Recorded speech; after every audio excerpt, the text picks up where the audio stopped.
Halo semuanya, di video ini saya akan menjelaskan tentang siklus atau prosedur surat dalam kegiatan bisnis. Mungkin kalau dengar kata surat bisnis itu kedengarannya agak ribet, kayak formal gitu. Tetapi sebenarnya ini tuh sering dipakai dalam dunia usaha, bahkan hampir di semua transaksi yang resmi. Nah, yang menariknya, surat-surat ini tuh tidak berdiri sendiri. Jadi, bukan satu surat terus selesai, tetapi ada alurnya, ada prosesnya, ada dari awal sampai akhir. Kayak cerita gitu, dari mulai kenalan sampai transaksi selesai, bahkan sampai kalau ada masalah juga. Nah, baik, sekarang kita akan bahas satu persatu agar lebih jelas. Yang pertama, ada surat perkenalan usaha. Jadi, tahap paling awal itu biasanya dimulai dari surat perkenalan usaha. Bayangin ya, misalnya kamu punya bisnis minuman atau makanan. Nah, kamu kan pasti pengen produk kamu dikenal orang lain, misalnya ke toko-toko atau ke calon pembeli. Disitulah fungsi surat perkenalan usaha. Isinya itu biasanya ngenalin perusahaan kamu, jual apa, keunggulannya apa, kenapa orang harus pilih produk kamu.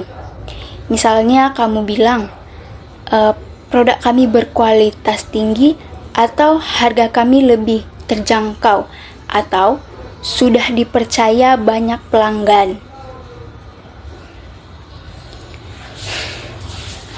Jadi, intinya di tahap ini tuh kamu lagi promosi tetapi secara resmi. Tujuannya jelas supaya orang yang baca jadi tertarik.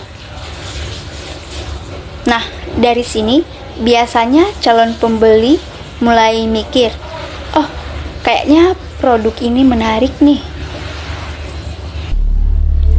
Nah, ini dia contoh surat dari perkenalan usaha. Yang kedua, ada surat permintaan penawaran. Jika calon pembeli sudah mulai tertarik, mereka tidak langsung beli ya.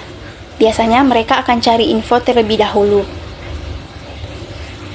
Disinilah muncul surat permintaan penawaran.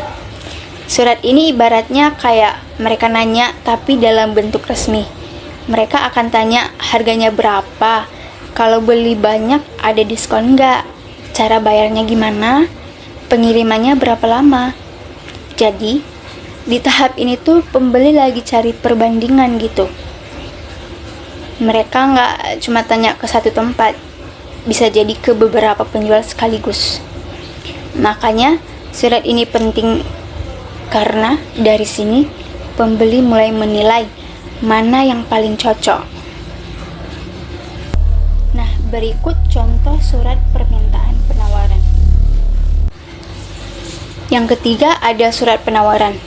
Nah, setelah itu penjual akan membalas dengan surat penawaran. Di sini penjual harus menjelaskan dengan jelas dan meyakinkan.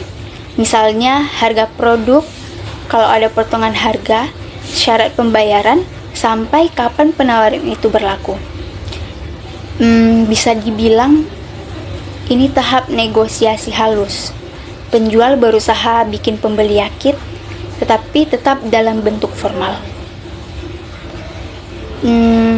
Jika penawarannya menarik, biasanya pembeli akan lanjut ke tahap berikutnya. Tetapi kalau kurang cocok, bisa saja mereka akan cari penjual lain. Nah, ini dia contoh dari surat penawarannya. Yang keempat, ada surat pesanan. Jika pembeli sudah merasa cocok, nah barulah mereka mengirim surat pesanan. Nah, ini sudah masuk ke tahap serius ya, karena artinya pembeli sudah benar-benar mau membeli.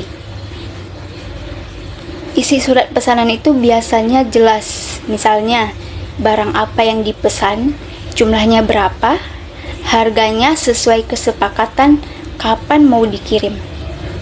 Jadi, di sini sudah tidak ada lagi tanya-tanya, tetapi langsung, oke, saya pesan ini. Surat ini penting karena jadi bukti kalau transaksi sudah disetujui oleh kedua pihak.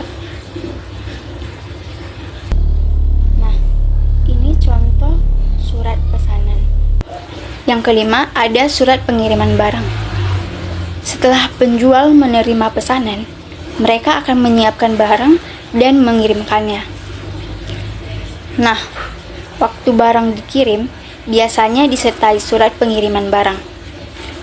Ini tuh penting banget. Ini tuh penting karena jadi bukti kalau barang sudah dikirim.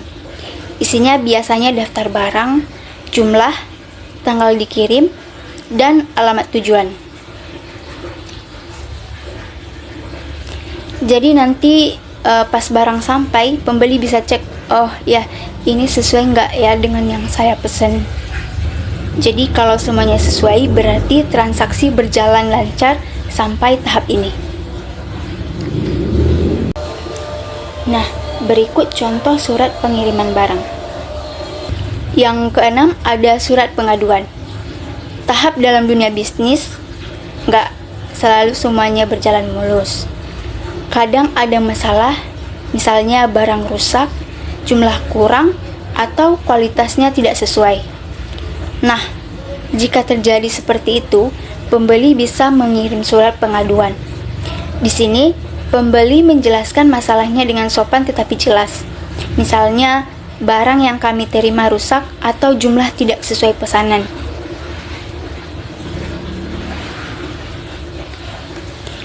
Biasanya juga disertai permintaan solusi, seperti minta diganti atau diperbaiki.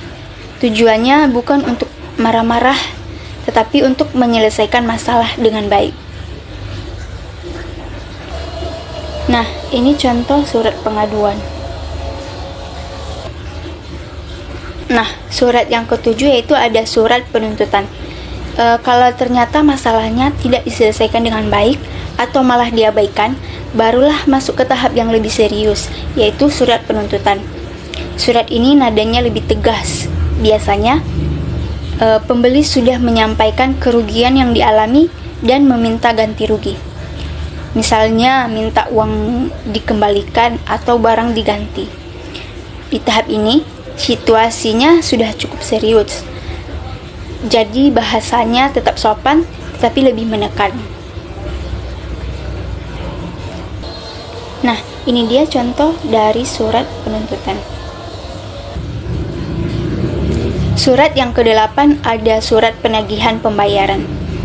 Sekarang kita lihat dari sisi penjual. Jika pembeli belum membayar sesuai kesepakatan, penjual bisa mengirim surat penagihan pembayaran. Surat ini isinya mengingatkan bahwa ada tagihan yang belum dibayar. Biasanya dicantumkan jumlahnya, tanggal jatuh tempo, dan cara pembayarannya.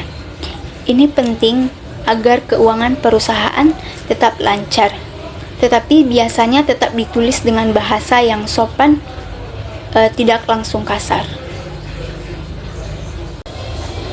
Nah, berikut contoh surat penagihan pembayaran. Jadi, jika kita lihat dari awal sampai akhir, semua surat ini sebenarnya saling nyambung dan membentuk satu siklus. Dimulai dari perkenalan, lalu ada proses tanya jawab, kemudian transaksi, selanjutnya pengiriman barang, sampai ke penyelesaian masalah dan pembayaran. Dengan adanya surat-surat ini, semua jadi lebih jelas, rapi, dan ada bukti tertulisnya. Jadi, walaupun kelihatannya banyak, sebenarnya ini justru mempermudah kegiatan bisnis. Oke, mungkin itu saja penjelasan dari saya. Semoga bisa membantu. Terima kasih.